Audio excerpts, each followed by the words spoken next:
here at Discovery Park of America. It's an amazing place to get to come to. A lot of people, as they come around the corner and see that giant building, you almost get chills every time because it's so unique. There's so much here. I mean, you could spend 3 or 4 days in here reading everything and learning, and it's amazing. As you can see behind us, we have dinosaur bones, and that's just the start. And there's 3 floors here, right? Yeah, there's 100,000 square foot inside, and then there's 50 acres outside. And the mission is to inspire children and adults to see beyond. And so that is what we're all about, is inspiring you no matter what age, whether you're young or young at heart, no matter how much you've been able to see the world or not. We want you to leave here having been inspired to want to learn more. This place is amazing. Yeah. It truly has everything for everyone. And when you work in the museum business, you have to check boxes. It'll say, what kind of museum are you? Science, check them all. children's, and I'll check every single box every single time. There is really nothing that we don't cover.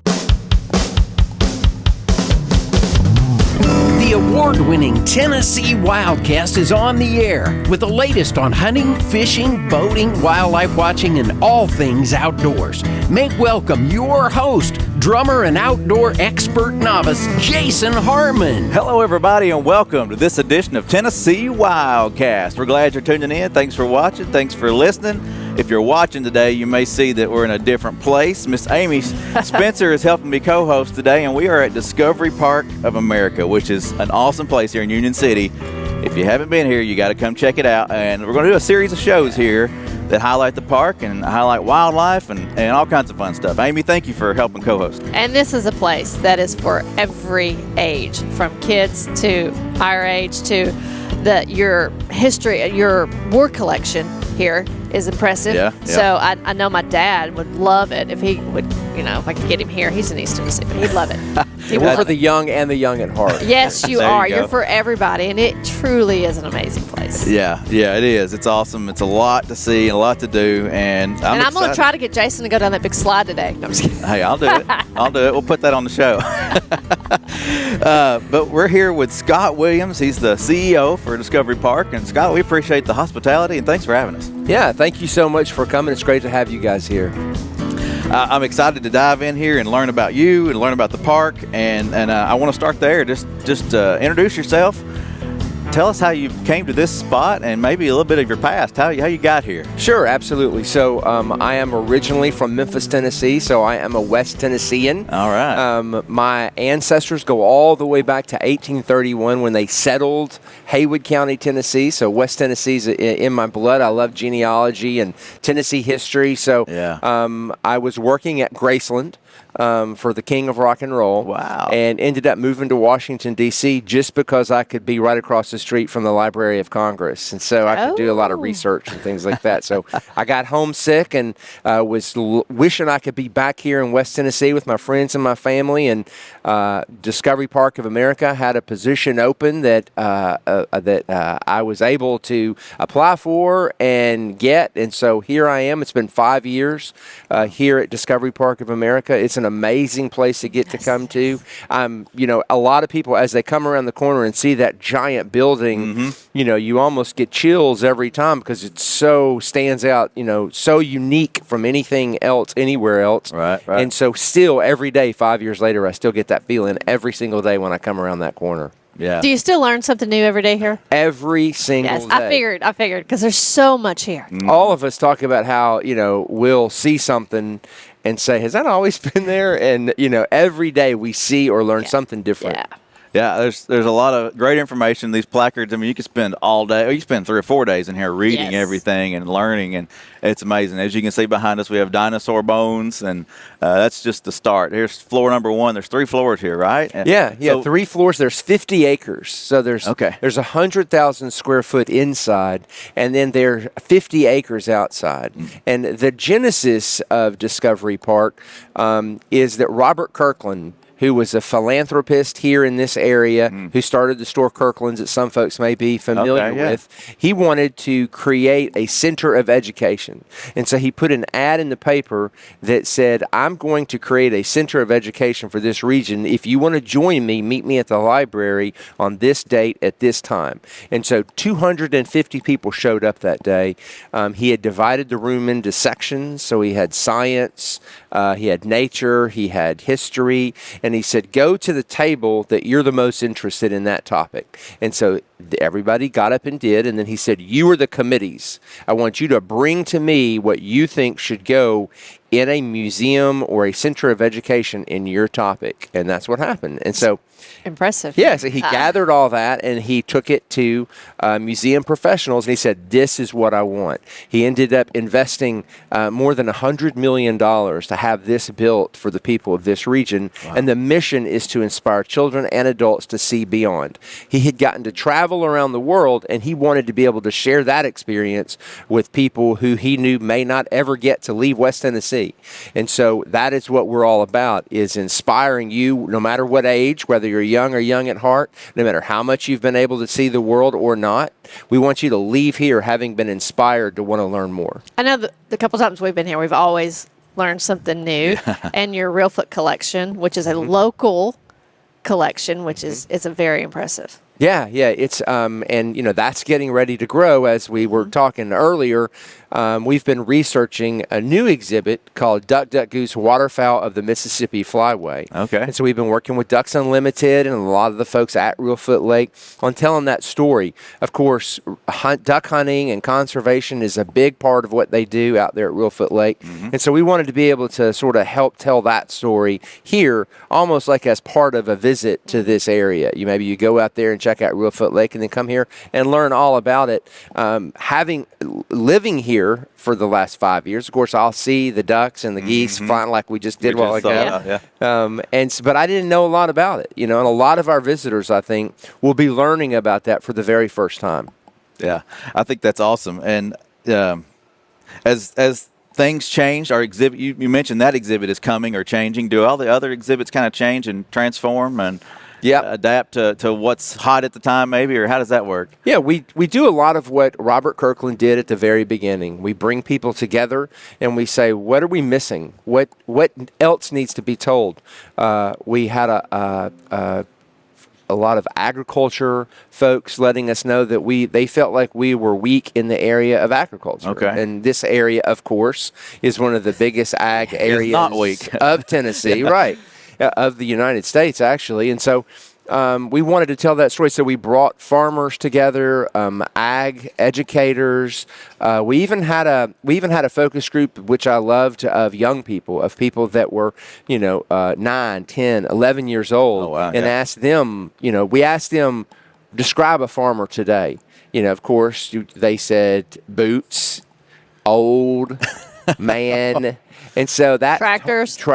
Yeah. So that told us we needed to use Discovery Park to help inspire them to learn more about the fact that anybody could work in agriculture today. It's not just, we need the best and the brightest to work in agriculture to help us use the land and the animals to the best of our ability. So that started the exhibit that is now open called Agriculture, Innovating for Our Society. And it's all about how folks today are innovating in the world of agriculture. So it's a really great exhibit that's here at Discovery Park. Well, I got to see that exhibit, and going through, there was this bale of cotton there. You could check that out and see that up close, and you don't see that every day. But on that, there was a placard there with kids on the combine, and so it's not just old men. Farming. It's kids growing up in it and continuing that tradition. Right. Well, we traveled around to ag shows around the South, and we set up a little photo booth. And so we took a lot of photos of people that were working in agriculture.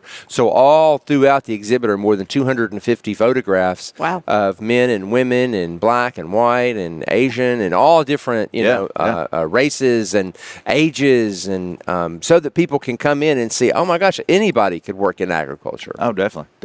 And then the tractor displays. Oh, I was going to bring it up. Yes. Yes. And Yeah, signage. It's one awesome. of my, one of the things that we do here as a museum is we have events. One of my favorite events we have every year is the Antique Tractor Show. So all these folks will bring their antique. We'll have 300-400 tractors here on property, and then at the end we have a tractor parade. So all these tractors circle the building. It's so much fun.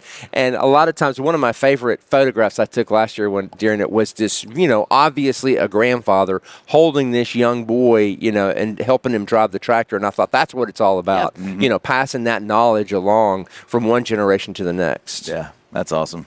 Well, there's a lot to cover here. I don't want to run out of time, so I want to jump to one of the exhibits that I thought was really cool was the cars. Can you talk a little bit about the classic cars? And I learned yesterday there's each decade, there's a car that represents that decade. Yeah, if you're ever in the situation like where you go to the library and he said, and a philanthropist says, go to the table you're most interested in, go to the transportation table. Okay. Because those people got to travel all over the United States bidding on those cars. Oh, wow. On behalf of Mr. Kirkland. So he paid for it. That's awesome. And they got to be the ones. Shopping on his dime. Right. How fun was that? So there's a lot of stories about them, leaving here, Union City, and going to Vegas or whatever, and having this bank to be able to bid on these cool cars. Wow. There's just no matter what car you like, you're going to find a version of it. My favorite is the Shelby Cobra. Oh, yeah. Come on. So, but there's also, the Dale Earnhardt race cars in there. There's W.C. Fields limousine. There's all kinds of cool cars. And that's another one of the places, like when you drive around the corner and you see Discovery Park and you go, oh, that's when I tour people and we come around that corner. they're just, their jaw hits the floor every single time because it's stunning to come around the corner and just see all those cars in one place. Yeah, I thought it's awesome. The first time I saw it, I thought this is amazing. It is. And Robert Kirkland, one of the big things he wanted only cars that had been restored to the point where you could put a battery and oil and gas in and take off. So all those cars you could drive out of here, if you wanted to. So they're all in pristine condition. Yeah. And we have people who every day that's what they do is dust the cars. Well, and I will say this place is immaculate. From the grounds outside to inside, it is truly immaculate. Yeah, our housekeeping crew is the best in the country. And a lot of times I will have people who will call me upstairs to say, before we left, we just wanted to tell you this was the cleanest place we have ever seen. And the outdoors is the same. The outdoors crew does an amazing job with making it look beautiful out there. Yeah, so one of my favorite times to come is in the fall. When you have, we came one year and you had you had a corn horse, a couple of them, and I was just like, who does this? Yeah. But it's truly, what your grounds crew can do out there is amazing. Yeah. Yeah, it's really beautiful. And we actually pumpkins, there's thousands Pumpkin and thousands Village, and thousands of Pumpkin pumpkins. Village. Well, we actually are in the process of putting in new greenhouses and a new education pavilion so that young people and old people like me can learn about horticulture. Yeah. And so that's going to be a big part. They're going to grow a lot of the flowers that you see here. They're going to grow those in our own greenhouses now. Very cool. Very That cool. would be cool. And I noticed there's a vineyard out there too. Yeah, we have a vineyard that has been growing for a number of years. We actually sell wine in our gift shop that comes from the grapes that come out of our vineyard. Oh, wow. That's pretty cool. Yeah. That's cool. Yeah. Good little item to take back with you is a little Great souvenir. Yeah. There's we have 2 brand new hotels right next door. Actually, 3 hotels next door, and then another new hotel down the street. So if you want to come and spend the night, this is a great place to come and visit Reelfoot Lake, spend the night, visit Discovery Park, and you can take a bottle of wine back to your room. Well, you said Reelfoot Lake. Reelfoot Lake is, when we've touched on it a little bit, is a great exhibit here. Yes. But there's a simulator. People need to know about that. You got to check that out. Yeah, it's a fascinating part of the history of this whole region. Yeah. A lot of people have heard bits of the story, but for those who haven't, there were a series of earthquakes in 1811 and 1812, and it contributed to the ground loosening up, and then there was a big one that was so big that it made the bells in Philadelphia and Washington, D.C. ring in the churches. So it shook the ground that much. It opened up the ground, and the Mississippi River flowed backwards and filled up, and that became an incredible hunting area for Native Americans and for the few settlers that lived in the area. It became home to all types of waterfowl, all types of mountain lions and crazy tigers. Yeah. Don't trust me on that. But the crazy tigers. Lots of animals. And so even David Crockett, who settled in this area in 1822, he was one of the very first hunters in the area. So it's got a very deep and long history for at least for Northwest Tennessee. Yeah. And the simulator, did you do it yesterday? We did it. Yeah, it's pretty We cool. did it. Yeah, And it's fun. Yeah, stick around because we're going to do a series of shows here. So as you following WildCast, keep coming back and seeing more and more shows because we're not done with just Scott here today. We're going to do a lot more, And you're going to have so much more fun with the we're other gonna people. Dive in. Oh, this is great. We're going to dive in deep with Reelfoot. But I don't have a snake with me or a bird. Well, we'll get to those later. Yeah. But you get to tell what the cool, like the history. I didn't know all the background on this place. And that's pretty fascinating to learn that Kirkland was. Well, and I think since you're here today, one thing that I think is really interesting is when a lot of young people come to the top of the stairs there, it's their very first time to see an escalator. And so you get to watch them puzzle through in their mind, how am I going to tackle this challenge? And that's why our escalators are in glass and our elevators are in glass. So hopefully we're triggering the next generation of engineers and designers and things like that. So you'll see them if you're up there at all. Just watch and you'll see young people seeing an escalator for the very first time. That's very cool. I didn't think about that. I know you could see through, but I didn't think about that little hidden. Hidden. I mean, I saw it too, but I didn't put that. Yeah. Yeah. That's really that's great because so many times you're like, well, how does that work? So and there you go. Well, one other thing I wanted to make sure people know about is the military area. If you're a veteran or just really into military, there's a nice exhibit here for that as well. Yeah, and again, that's another area where people are surprised how much there is. We have both inside and out incredible exhibits of both equipment, military clothing, uniforms. And you don't have to be a history buff to come enjoy it. No, not at all. Not at all. I mean, it is very impressive. Yeah, we have an area where we had recorded the stories of people who live in this area who served in the military, many of whom are gone now. And so we have World War I, World War II, and Vietnam stories. So it's interesting to really get personal and hear them talk about their experience in the military. That's awesome. Yeah, I got to come through yesterday and see some of that, and it was very special to see that. Well, you mentioned the grounds. It's growing. You added the agriculture. You've got trains out here, and you also offer concerts on the property, right? Throughout the summer. Absolutely. So the arts are a big part of what we do as well. We want to open people's minds, and so we have art exhibits here of Southern artists. Sometimes they're outsider artists, and then we also have music. So we'll either bring in performers from UT Martin or Dyersburg State who are wanting to perform for students, and we'll bring them in. And then our concerts that we have out on our Total Tech Solutions main stage are an important part of what we do as well. And, we bring some pretty significant artists out there to perform, and we have free concerts. And, so it's a great it's in Friday nights in May and June. We have these free concerts, and families come and they fish, and we have. Yeah, we talked about that. Yeah, great. I mean, they catch huge fish. Huge fish. Yeah, huge. Yeah. Bigger than the kid. Yeah. Yeah, and you ask me what kind, I'm like, I don't know. Fish with gills. There was a fin, I think. Yeah, they have fin. They have scales.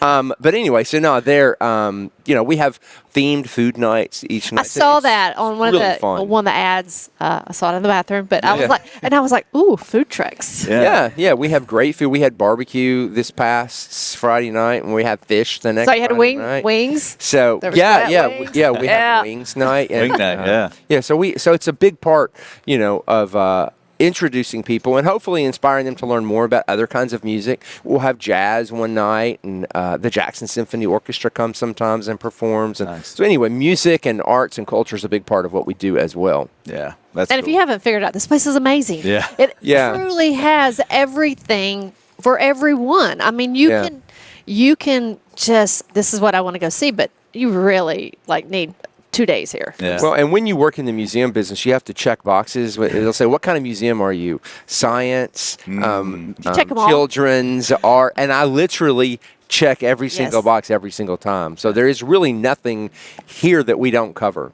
And he mentioned this earlier. He said the fishing, but you also have beautiful walking trails. And we were talking about that, with the membership, you could just come here and walk and get your exercise in. And as you said, you have bathrooms and you have everything here. And, it's a safe environment to walk. People get concerned about that, but it's a beautiful place to walk. I mean, if you just look out, we're looking outside right now and it's gorgeous. Yeah, it's really beautiful. And, the cabins, we have 13 cabins on the property that were actually taken apart from other places and brought in and put together here. So, it's just a fun, if you like history, it's really a fun experience. We have a grist mill and a forge. And so we'll have people that come in and do the metal work, and Yes, the grist mill will be going. Been here when that's going on. And my Yeah. son was like, just taken back, Yeah. It's fun. It's fun to see all that. We'll have craftspeople who come. We have a gentleman named Mike who works on a heritage garden. So we have a whole garden that's grown the way they would have grown it back in the 1800s, and it's fun to see that, see how he does that. So it's just that's another. The original going green. Exactly. And that's a big part, like Mike and some of the other people that you're going to meet today. Those people love what they do, and they have a passion for teaching and a passion for inspiring. They've really plugged into the mission, and you can just feel the excitement amongst those people as well. So the people is what really sets us apart from. Yeah. And like the people, like you said, the housekeeping, they take great pride in keeping this place in tip-top shape. This is great for Union City. I think it's great that when you think of the name, Discovery Park of America is in Union City, Tennessee. Yes. Well, and it has been a huge economic driver. And Robert Kirkland, when he built Discovery Park, he set it down in a place that did not have a lot of tourism. So there wasn't really a tourism infrastructure. We're not like Washington, D.C. We're not like Memphis, and so it's really been the reason why a lot of the restaurants are coming here. Of course, I-69, which runs right along here, opens later this year. And this year, really? Yeah, opens later this year, and that's going to be A big boost. a new way for people to see us and Yes. find out about us and to get to us. So that should be a good driver as well. So, Really going to stand out here is it comes right behind correct, right? the tower here. Yeah, no, you'll see it, and a lot of people will be, we do have a considerable number of people that will stop here and say, look, what is this? Yes. Why is this here? But we all do it. Driving down the road. What? Let's go back. Yeah. We've done that. Road tripper. Yeah, when you're road tripping. Yeah, so we'll have people. The hotels next door. There, a couple of Friday nights ago, a young lady came in and she goes, "My parents and I are here from Chicago for a UT Martin graduation, and we just want to know what is this and is it open tomorrow?" Yeah, And so I said, yeah. yes. Yes. I told her Yes. what it was, and so I saw them the next day. They actually came back and enjoyed it. So Oh, yeah. Well, if one of the other parts of this place I think is amazing is to go up in the tower and be Yeah. able to see the whole grounds and kind of get an idea of what all is here. It's just yesterday you talked about Mike in the garden. We saw him working, in the garden, and you can see the whole property. It's beautiful, and see the new interstate coming through. It's just a beautiful piece of property. Yeah, it's we also have events up there. Oh, really? And at night, the ceiling has stars on it, and like shooting stars, and so you can see constellations and everything. So, that's a really fun. And that's part. another part of this place. You host a lot of events here. Yeah. We've had meetings here ourselves. We've had commission meetings. So, but you do that all year round, right? Oh yeah, all year round. Hundreds and hundreds of events, of weddings, of birthday parties, all kinds of events. Because it's where else can you stand and have all these dinosaurs around you? While you're eating dinner. While you're eating or dinner. whatever it may Yes. be. Exactly. That's what we did. We ate right here in the dinosaur room. Yeah. Yes, absolutely. And schools, I guess schools are very active here. field trips and things like that are happening all the time? Yeah. Oh, yeah. April, May, June. The end of the school year after the testing. That's when we get, busy. we get thousands of school groups will come through here. And we love those school groups. And right now, as long as there's money in the account, we have the Kirkland Scholarship Fund where children who attend a school that has 50% or more free or reduced lunch get in free. So that's a great benefit that people have been contributing to through the years. And so it's a great way to get students in here that maybe wouldn't have been able to otherwise. Yeah. Wow, that's great. So we've touched on a lot of things. What's your favorite? What's your favorite part of this place? What's your favorite exhibit? What? I would have to say I love the moment of arrival. I love to watch the moment of arrival. Between the giant landslide that you're going to go down later and the escalator, I think that just watching that moment, is special for me. And it never gets old. Never gets old. So I'd have to say that's my favorite thing. Watching people come through the door. That's awesome. That's great. All right. Well, before we started, you mentioned Davy Crockett. Davy Crockett is highlighted here and up here near the Reelfoot booth. I think there's a statue. Yeah, there's a statue of David Crockett. There's actually an exhibit out in the area on the south side of the park where we have the Liberty Bell replica. Yeah. So we don't really have the Liberty Bell here. Kind of like we also have the Ark of the Covenant here. And sometimes people would say, "Is that real?" And I'll say, "No, it's not." But don't touch the handle, just in case. So David Crockett is from this area. He was such a big part of early Tennessee history. And what I found was a lot of people in East Tennessee claim David Crockett as their own. Yeah, and a lot of I'm people, from East. Yeah, there we you go. Yeah, we come. I mean, they claim David Crockett. A lot of people in Texas claim David Crockett. No, it's actually. But David Crockett was a congressman from West Tennessee, and he represented my ancestors. And so, I was fascinated by David Crockett and his impact on both popular culture of the day, but also the politics and of representing what lay beyond the mountains for the people in the East. And so, the David Crockett story is really important, and we're really trying to embrace that and tell that in a big way here. There are actually Crockett family members who gather together every year and have a Crockett family reunion. They will have it in Texas one year, and then they'll have it in East Tennessee the next. And I'm like, you folks need to have it. Insert us in that. You could have it here one year. So anyway, Crockett family, you have an invitation to come here to Discovery Park. There you go. Yeah. David Crockett's a big part of our history, and so we love to tell that story as well. And you published the book? I did, yeah. I liked it so much, I published a book a few months ago on David Crockett about his fame, the accidental fame and lack of fortune of West Tennessee's David Crockett. So I didn't anticipate how many people would be mad at me about saying West Tennessee's David Crockett. Oh, wow. Especially those East Tennessee. Oh, yeah, you know how we are. You got to watch those guys. Yeah, no, they didn't take that lightly. Yeah. So anyway, but my book starts in 1822 when he settled here in very nearby, just a few miles away, and then this is where he lived until he left for Texas and the Alamo. Wow, that's cool.